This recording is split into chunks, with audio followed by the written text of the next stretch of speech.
In a battle, your posture determines God's power. ஒரு யுத்தத்தில் புரியுதா, நீ எப்படிப்பட்ட நிலைப்பாடுனா போஸ்டர்னா தமிழில் எப்படிங்க சொல்லலாம், தமிழில் சொல்கிறது கொஞ்சம் கஷ்டமாகுது. நிலைப்பாடு, தோரணம், நிலைன்னெலாம் போட்டாங்க. பேசிக்காக ஒரு சண்டை போடும்போது நீ உன் போஸ் ரொம்ப முக்கியம். போஸ் புரியுதா?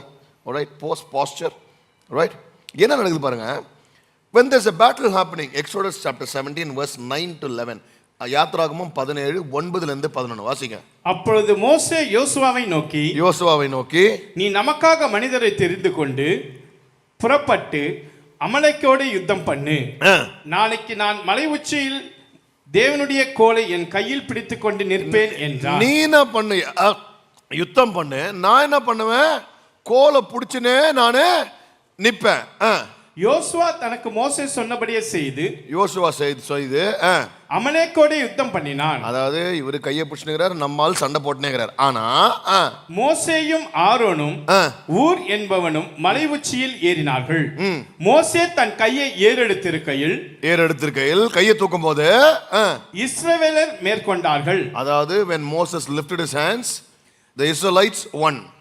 கையை இறக்கும் போது அவன் தன் கையை தாழ விடுகையில் அமலேக்கு மேற்கொண்டார்கள். அமலேக்கர் இப்ப பாருங்க, பைபிள்ல யோசுவா நல்லா சண்டை போடும்போது மோசே கையை தூக்குச்சு. யோசுவா சண்டை போடாத போது மோசே கை இறங்குச்சா? ஆப்போசிட் இது. ரைட், யோசுவா காலையிலேருந்து நைட்டு வரைக்கும் ஒரே மாதிரி தான் சண்டை போட்டுனுக்கிறார். ரைட்டா, அவர் ஸ்கில்ஸ் எல்லாம் ஓகே, எல்லாமே ஓகே. ஆனா பைபிள் சொல்லுது மோசஸோட மோஸ்டர் கையை தூக்குறான், இவன் காலிலேருந்து ஒரே எனர்ஜியோட தான் சண்டை போடுறாரு. ஆனால் இவன் கை தூக்குனா அவன் ஜெயிக்கிறான். இவன் கையை இறக்குறான், அதே எனர்ஜியோட தான் சண்டை போடுறாரு, ஆனால் தோக்குறான். Dear children of God, you need to understand the victory in the battle is not based on our power, on our efforts, but on our posture and surrender to God. நான் இங்கே எவ்வளோதான் படித்தாலும் குத்துனாலும் சில நேரத்தில் பாருங்க, நான்லாம் உட்காந்து மணிக்கணக்காக மெசேஜ் உட்கார்ந்து ப்ரிப்பேர் பண்ணுவேன். அப்படி ஒன்றுமே செட் ஆகாது. மூடி வச்சுட்டு சும்மா அப்படி போயிட்டு ஜாம் பண்ணி வளர்த்தி டங்ஸில் பேசணுன்னா 5 ஹவரில் செய்ய முடியாத விஷயத்தில் கத்தர் 10 நிமிஷத்தில் டவுன்லோட் கொடுத்துருவார். உங்கள் லைஃப்பில் எக்ஸ்பீரியன்ஸ் பண்ணியிருக்கீங்களா? There are times we tried our level best, we would have run from pillar to post, trying to figure out things, trying to do things on our own. Didn't work out. You would have said a small prayer. பார்த்தா உங்ககிட்ட வந்து நிற்கும். பார்த்துருக்கீங்களா? நேற்றுங்க I was rushing to the airport. So yesterday after Friday service midnight there was a sudden immediate thing which had to be addressed, so I had to go to Bangalore. So Hyderabad service night முடிச்சிட்டு 12:30 I took a flight, I went to Bangalore Saturday. நேற்று காலைல early morning இறங்கி நான் முடிச்சுட்டு வரேன். I had to catch the other 4 o'clock flight again from Bangalore to Chennai. நான் evening ஒரு search anniversary பேசுகிறேன். ஸோ வந்து நிற்கிறோம். அப்போ வந்து என்கிட்ட ஒருத்தர் சொல்கிறாங்க, நான் நேற்று அன்றைக்கி காலையில் early morning 3 AM வரும்போது it took me 40 minutes ஒரு இடத்துக்கு போகிறதுக்கு. அவங்கக்கிட்ட சொல்கிறேன், எங்க கொஞ்சம் சீக்கிரம் கிளம்பலாம். இல்லைங்க, இந்த ரூட் எப்போவுமே 40 மினிட்ஸ் தான், மிட் நைட்டும் சரி, இங்கே டிராஃபிக்கே இருக்காது இந்த ரூட்டில். நாங்கள் சரி அவரை நம்பி போய் பார்த்தா, நம்ம எப்போ ஒன்று ரொம்ப கான்ஃபிடெண்ட்டாக சொல்கிறோமோ ஃபுல்லாக நிற்குது. முன்னாடி என்ன பிரச்சனைன்னு தெரில. நான் காரை விட்டு இறங்கி என் பக்கத்தில் ஒரு டிராக்டர், அந்த டிராக்டர் மேலே நான் ஏறி நின்று பார்க்குறேன் எவ்வளோ தூரத்துக்கு நிற்குதுன்னா சுற்றி நிற்குது, ஒன்றுமே நடக்கலை. நான் இவனை பார்த்தேன், டே 40 மினிட்ஸ்ன்னு சொன்னியடா அப்படின்னு நான்.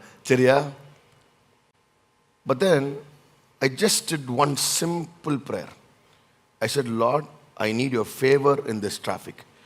Simple. டக்குன்னு ஒரு என்ட்ரி, இப்படி லெஃப்ட் ஒன்று ஓப்பன், ரைட் ஒன்று ஓப்பன் ஆச்சு. இவர் இப்படி வந்தார், அப்படியே ஆப்போசிட்டில் சைடில் அப்படியே வந்து பார்த்தோன்னா அப்படியே வந்து we just crossed the entire stretch and we were out of the traffic. Only our car, என் காருக்கு மட்டும்தான் அது நடந்தது. புரியுதா? Not because the person know to drive well, no, it was because of my prayer.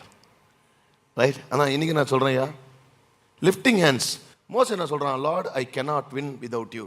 கையை தூக்குன அர்த்தம் என்ன அர்த்தம்? இந்த கையை தூக்காமல் கைகளை இப்படியே கட்டி வச்சு அக்கல்ல ஃபுல்லாக மடித்து கையை வச்சிருக்கிறவர்களுக்கு சொல்கிறேன், கையை தூக்கும் போது, you know what I say, Lord, I cannot win by my own, I win by you. Right? It says, Lord, my dependence is on you. ரொம்ப முக்கியமா, சர்வ வல்லவர் நீரே, உம்மால் தான் முடியும். அக்னாலஜ்மெண்ட். நான் கையை தூக்கும் போது என்ன பண்றேன், ஆண்டவரே ஸ்பிரிச்சுவல் ரெல்ம்ல ஏதோ நடக்குது, எனக்கு தெரியல, புரியல, ஆனா உம்மை நம்பி இருக்கிறேன். ஆய் காட்டாதீங்க, ஆமேன்னு சொல்லுங்க. சிலர்லாம் வந்து பார்த்தீங்கன்னா when I go to some mainline churches, இந்த மெயின்லைன் சர்ச்சஸ்லாம் போனோன்னா வந்து பார்த்தீங்கன்னா நம்ம கைகளை தூக்கி ஆராதிப்போனா, என்ன நடந்தாலும் அவனை நான் தூக்க மாட்டேன்டா. தூக்காத, சாவு, எனக்கு என்ன வந்துச்சு? ஏன்னா கையை தூக்குனா சாவுறானுங்க, கையை இறக்குனா சாவுறானுங்க. It shows the pride. நான் என்ன கையை தூக்குது? கை இந்த ஒருத்தர்லாம் கிடையாது. கையை தூக்குனா தான் கர்த்தர் செய்வாரா? What is lifting hands? கையை தூக்குனா என்ன சரியா?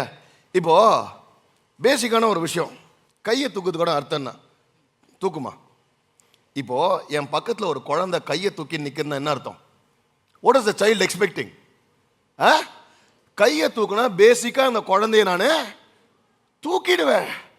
எப்பெல்லாம் ஒரு பிள்ளை வந்து கையை தூக்குமா, எப்பெல்லாம் ஒரு பிள்ளை கையை தூக்குதோ பேசிக்கா என்ன சொல்லுது? தூக்குன்ற அர்த்தம். அப்போ இந்த பிள்ளை இதே வந்து கை கட்டி நில்ல, கை கட்டி நில்ல, கையை கட்டிடுறா. எவ்வளோ ஃபாலோ பண்ணு பாருங்க. கையை கட்டி நின்னா நான் என்ன பண்ணுவேன்? நில்லு. என்ன அர்த்தம்? she does not want me to carry her. But தான் அதே நேரத்தில் when she lifts her hands, கையை தூக்குனா ஆட்டோமேட்டிக்காக ஓடி வந்து ஒரு தடவை நான் கையை தூக்கும் போதோ என் அப்பா எனக்கு இதை தான் செய்கிறார். When I lift my hands, I tell my Lord, I cannot do it on my own. I need your help. Hallelujah. பாருங்க எவ்வளோ தூரம் மேலே கை தூக்கிட்டு இருக்குது. தேங்க்யூ சொல்லலாம், தேங்க்யூ ஸ்வீட்டா.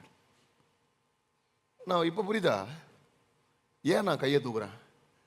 ஒரு தடவை நான் கையை தூக்கினாலும் எங்கள் அப்பா என்னை தூக்கிடுவார். ஹல்லேலூயா. தூக்கலாமா வேணான்னு நீங்கள் டிசைட் பண்ணீங்க. ஆனால் என்னால் முடியாத நேரத்துலலாம் நான் கையை தூக்குவேன். ரொம்ப முக்கியமாக நான் எப்படின்னா என்னால் முடிஞ்ச நேரத்தில் நான் கையை தூக்குவேன். ஏன்னா நான் எதுக்குடா நடக்கணும்? எங்கள் அப்பா என்னை தூக்கின்னு போவார்றா. நான் எதுக்குடா ஓடணும்? எங்கள் அப்பா என்ன தூக்கி. whenever I lift my hands, can you see any childங்க? உங்கள் பிள்ளைலாம் தேவையில்ல, நீ இப்படி நடக்கிறீங்க ஒன்று இப்படி போங்க சண்டை கிட்ஸ் சர்ச் பிள்ளைங்க ஏதாவது இப்படி உங்களை பார்த்து இப்படி கை தூக்கினா என்ன பண்ணுவீங்க? ஐயோ செல்லம் அப்படின்னு போயிடுவீங்க.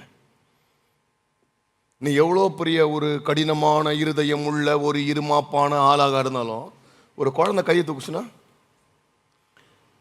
imagine if that's how you feel for a small child. என்னை உருவாக்கின என் பிதா நான் ஒவ்வொரு தடவை என் கையை தூக்கும் போது, ஆண்டவரை என்னால் முடியல ஆண்டவரை உங்களை நம்பி இருக்கிறேன், நான் கையை தூக்கும் போது அந்த கைகளை நான் உயர்த்தும் போது என் தேவன் ஓடி வந்து என்னை அரவணைத்து என்னை தூக்கி தாங்கி என்னை கண்மலையின் மேலே உட்கார வைக்கிற தேவனாகிறான். Every time I lift hands. And dear children of God, that's why we lift hands. ஒரு தடவை என் கையை தூக்கும் போது தூக்காத போது என்ன அர்த்தம்? நீங்களாம் கம்பெனிஸில் கார்பரேட்டில் ஒர்க் பண்ணிங்கன்னா ஒரு இன்டர்வியூவில் இப்படி நின்றுப்பார். For a HR, it's a clear sign that you're a close-minded person. You're not open for feedback. Right? Body language பற்றி பேசும்போது folding of hands என்ன சொல்கிறாங்க? சிலர்லாம் அதுக்கு மேலே பாக்கெட்டில் ஏதோ வைரம் வச்சுருக்கிற மாதிரி பாக்கெட்லேயே கையை விட்டுனுப்பாங்க. எடுக்காத. அது இருக்கிறதே எம்டி பாக்கெட். அது எம்டியாக இருக்கிறதுக்கான காரணம் நீ கையை வச்சுனே இருக்கிறதுனால தான். புரியுதா? You not lifted. Whenever I lift my hands, I tell the Lord, Lord, I cannot win by myself. I need your help, Lord.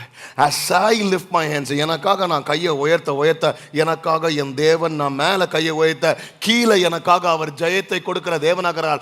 I only lift my hands and say, Lord, I only trust you. And that's why we lift our hands. So அதனால today you decide, right? நீங்கள் நிறைய வீட்டில் வந்து பார்த்தீங்கன்னா இந்த solar பேனல்லாம் install பண்ணிப்பாங்க, பார்த்துருக்கீங்களா?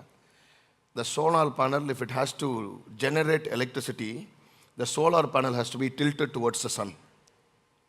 And that's what happens when we lift hands. கையை தூக்கும் போதெல்லாம் I receive energy, anointing, presence, everything from heaven. நான் ஒரு தடவை கையை தூக்கும் போதோ என் கைகள் நான் தூக்கும் போது அதை நான் ஆண்டவர் இடத்துல இருந்து ரிசீவ் பண்ணுகிறேன். ஹல்லேலூயா. நான் எங்கே போனாலும் நான் சொல்கிற ஒரு விஷயம் தான், தேவ பிரசன்னத்தில் உயர்த்தப்பட்ட கையை மனுஷங்கிட்ட கையேந்து அவர் விடவே மாட்டார். If your hand is lifted in the presence of the Lord, He will never let it go down in front of people. Today, if your hand is let down and if you're seeking man's help, it's because you've not lifted enough. Hallelujah. And I want to tell you, this is a very big secret. Lift hands when you can and when you cannot. Both times. நம்ம எப்படி தெரியுமா? only when we cannot. ஆண்டவரே இப்போ முடியல வாங்க, நான் ஆண்டவரே என்னால் முடியும் இருந்தாலும் வாங்க. Fourth one.